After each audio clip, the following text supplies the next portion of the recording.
Swimming with paddles makes you swim faster by improving your feel of the water.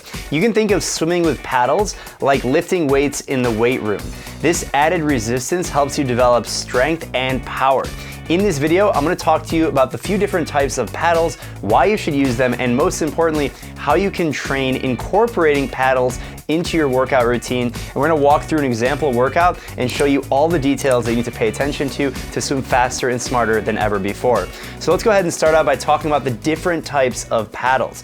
So paddles come in different sizes, flexibilities, shapes, even water permeability. What that means is basically how much water will actually pass through the plastic. There are even paddles that are made out of fabric, and they're kind of like gloves, and you can use them for water aerobics and things like that. But there's a lot of different paddles out there. But what you need to know is the paddle really depends not only on your strength out of the water, but your strength and technique in the water. And what that means is you can have someone who's really big, really strong out of the water, but in the water, they might not be that strong of a swimmer. This might be you. You might be a beginner, or you've never used paddles before. And just because you stand at 2 meters tall and you weigh 100 kilos, you might actually need a smaller type of paddle because you don't have that strength developed in the water. So don't let your ego get ahead of you, and don't let your misperception of seeing someone else who's really small, they're a lot smaller than you, and they have these giant paddles, does not mean that you can wear those giant paddles as well. So most importantly is paying attention to the size of the paddle relative to your swimming skill level. So if you're a beginner and you've never used this type of equipment before, you're going to start with a smaller paddle. As you get stronger in the water, you'll start to increase the size of paddle that you can use. This is a little bit different than fins, where you can use short or long fins at pretty much any skill level, and you can develop from there. But for paddles, you have to start small. You might have also noticed some smaller paddles that don't even cover your full hand. These are called fingertip paddles, and these really help you refine your feel of the water. We'll talk about why you use paddles in a little bit, but just know that these smaller paddles, by putting pressure on just your fingertips, can actually help you improve your feel of the water. And these can be used by both beginners and advanced swimmers as well. So I definitely recommend those smaller paddles, especially if you're just getting started. You might see some paddles that have a lot more flexibility, and others that are stiff as a rock, and they're very hard. And so these more stiff paddles are definitely designed for more power swimmers who have more strength in the water. If you're a beginner, you don't want a paddle that is really thick, really heavy. That's not what you're looking for. Additionally, permeability. So if your paddle doesn't have any holes in it, you'll see paddles have holes to let the water run right through. And that's on purpose, because if there are not holes, it's actually going to be really stiff, and it's going to be really difficult for you to swim normally with the paddles. And then they also come in different shapes and different strap arrangements. If you swim with a strap around your fingers and your wrists, that's what's recommended for a beginner. I actually recommend, as soon as possible, taking the strap off your wrist.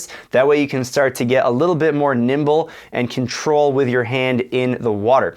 That's just my recommendation. If you want to have all the straps and duct tape it to your hand, that's fine. I don't recommend that, because you are trying to take the training wheels, as they say, off. And you can think of having two straps like having training wheels. So eventually you want to take the strap off the back of your hand. If you've been swimming for a long time and you're used to having straps on the front, meaning over your fingers and over your wrists as well, it might feel really awkward to take the strap off of your wrist, but I can assure you, if you've been swimming for a while, you'll be able to figure it out without the strap. Totally up to you. Now let's go into why you would actually use paddles in the first place. So number one is feel of the water. I already mentioned it. And what does that actually mean? Improving your feel of the water is basically the level of strength and efficiency that you have when you pull. So if you have a stronger feel of the water, that means you're more efficient with your pull pattern. And normally swimmers will talk about losing your feel of the water if you don't swim. So if you go for more than 1 day, 2 days, 3 days in a row without touching the water, you'll start to lose this feel of the water. Think of Spider-Man and his spidey sense. This is a swimmer's spidey sense. You start to lose that feeling the longer you go without swimming.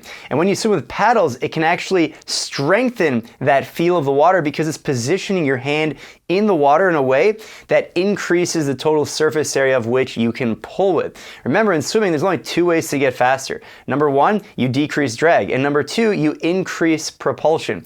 And adding paddles actually can make your hand larger, and it positions your hand more easily into that pattern that will allow you to pull more water, and that's how you get faster, and that's how you can swim with more efficiency over a period of time. So why use paddles? Improves your feel of the water, and it can also increase resistance, which can actually give you a better workout and build strength. Remember in the beginning I talked about it's like lifting weights in the water. It's a little bit different than that, but it's the same concept of increasing the load, the resistance that your muscle has when you're trying to pull. And that increased resistance can actually help you be more efficient in the water. Not only be stronger, because it's just making your hand bigger, but it forces your hand into the right position, and you have to leverage the right muscles in your back, lats, and all the way throughout your body to pull more efficiently, and that makes your hand placement that much better. And finally, I think swimming with paddles is just more fun. It's more fun to add variety. You can swim a number of different sets with paddles, without paddles. You can use a pull buoy, no pull buoy. That's the thing that goes between your legs that helps your legs float, so you can really isolate your upper body. And there's so much more variety, and that's why I love swimming, and I think you guys might like swimming for that reason as well. So you can mix it up with different workouts, and that's some of the reasons why you should use paddles. Now, before we talk about how to train with paddles, which is the most important part, I want to thank today's video sponsor, AquaGuard. After hours in the pool, your hair ends up feeling like straw, and maybe it even changes colors as well. And while many swimming shampoos help remove excess chlorine after a swim, they usually don't do enough to keep your hair healthy. AquaGuard stops chlorine damage before it even starts. Just apply AquaGuard in a few minutes before you hop in the pool or open water to prevent that frizz and protect your hair's softness and shine. The hydrating formula seals your hair's cuticles to stop salt, minerals, and chemicals from causing damage. It's reef safe and good for all hair types, including colored hair and curly hair. The MySwimPro team really loves AquaGuard, and I think you will too. Use the link in the description to save 15% on AquaGuard with the code MySwimPro. Now let's talk about training.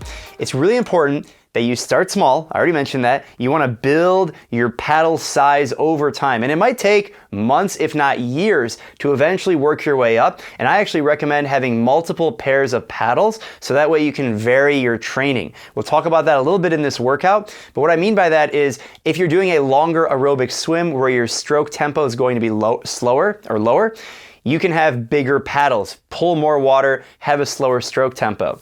If you have smaller paddles, you'll be able to actually move your arms faster, have a higher stroke rate, and swim with a little bit more agility. And so if you're tapering for a competition or you want to work on your speed, having smaller paddles can actually help you do that because you can move your arms faster, more quickly. Similar concept with fins as well. So that's why I like to keep a few different pairs of paddles. There's a 50% rule with equipment. Basically what this is trying to keep your total volume of training with equipment less than 50%. So here's an example. If you swim 3,000 meters every single workout, 5 workouts per week, that means you swim 15,000 meters per week. 50% of that is the maximum that you should do equipment with. And that could be fins, it could be paddles. It's a general rule of thumb, so that means 7,000 to 8,000 meters per week should be done without equipment. And your goal is to actually have more than 50% without any equipment. Sometimes you'll have more than that, you gotta regulate it, but that's what the 50% rule is. Now when it comes to training with paddles, you can use them with or without a pull buoy. I also mentioned a few different sizes of paddles, and that helps you with variation of training as well as developing within your strength range. And so you can have a period of time in a season where in the beginning of the season, you start out with smaller paddles, and as you get into your volume and you start to build up your base and foundation, you can actually migrate to bigger paddles, and then at the end of the season, you come back down to smaller paddles when you work on tempo, speed, and power. This is something that I personally do throughout my cycles. I always have multiple pairs of paddles at different sizes, and as I go through the season, I will actually change pretty dramatically what size paddle I use, and I even use different paddles for different types of sets. You can use paddles in structured workouts or unstructured. I highly recommend following a structured workout. And so that way you go to the pool and you can swim 3,000 meters straight with paddles, but I recommend having a structured workout like the one that you see here. So in this workout, I'm gonna show you guys how you can incorporate paddles, and whether you do it in this specific workout or in another workout that you're doing on a team or in the MySwimPro app, it'll all work in terms of the concepts and the strategy that we're gonna talk about. So I have this workout here. I have it on my phone. I'll show you guys as well. Just keep in mind that this workout, the intervals are written for me. The MySwimPro app dynamically changes these. They are personalized to me and they are based on my best time. So if they look fast or slow, just keep in mind these are relative to me. Same as the equipment that is used and marked.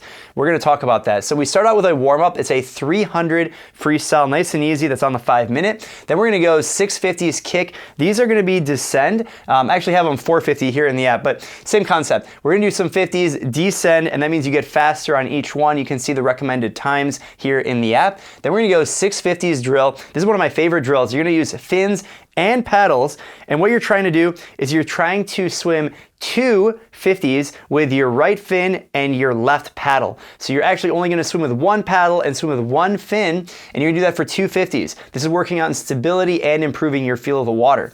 Then after 2 50s, you're gonna switch and you're gonna go opposite and opposite. So if you swim with the right paddle, now you have the left paddle. Right fin, left fin now. So you have opposite, opposite for 2, and the final 2 50s of the 6, you're gonna swim with both fins, both paddles. You're gonna feel really good, a lot of stability, a lot of strength, a lot of speed.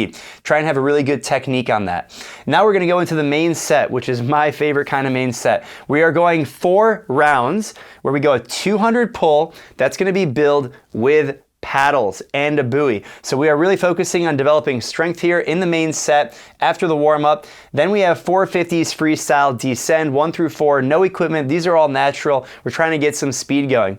We're going 4 rounds of this. Now if you notice, we only added the pull after the initial warm-up. So we started out with a freestyle warm-up, no equipment. Then we started layering in the equipment gradually. You can see here on these drills, we were only using one paddle at a time, getting the muscle activated, getting our body warmed up, and then on the main set, then we hit it. And because we're doing 4 rounds of the main set, that allows us to continuously increase our intensity round after round. So I would suspect on these 200 builds, on each round, they can actually get faster and more intense, so that on round 4, this 200 should be much faster or considerably faster than the 200 on round number 1. Same thing applies here on the 450. So the reason why we are going paddles and then no paddles is to have that muscle confusion. It's actually easier to go the opposite way, where you have no paddles and then you add paddles after the fact. But this is going for speed without any equipment, so you've got the muscle really warmed up, you got a little bit of muscle confusion, you're gonna feel probably pretty sloppy. But depending on your swimming, and if you're used to this kind of a set, you might actually feel really fast swimming without the equipment for short bursts like that right after 200. Then we're gonna go into the cool down, which is a 100 freestyle silent swimming. It means we're using all of our senses. We're listening to the noise that our fingertips make when we enter the water, and being engaged and using all those senses allows us to finish the workout strong with proper technique. So that way the next workout, we can pick up where we left off. This workout is 2,500 meters. It's a level 3 in the MySwimPro app. We have 5 levels, and again, the intervals are really based on my personal best times. They are not reflective of what you might see in the MySwimPro app. No 2 swimmers are the same, and that's why no 2 workouts are the same. If you guys enjoyed this video, I know you're gonna love a different video we have on how to swim faster with fins, and you can check that out. Hope you guys have a great day and happy swimming. Bye.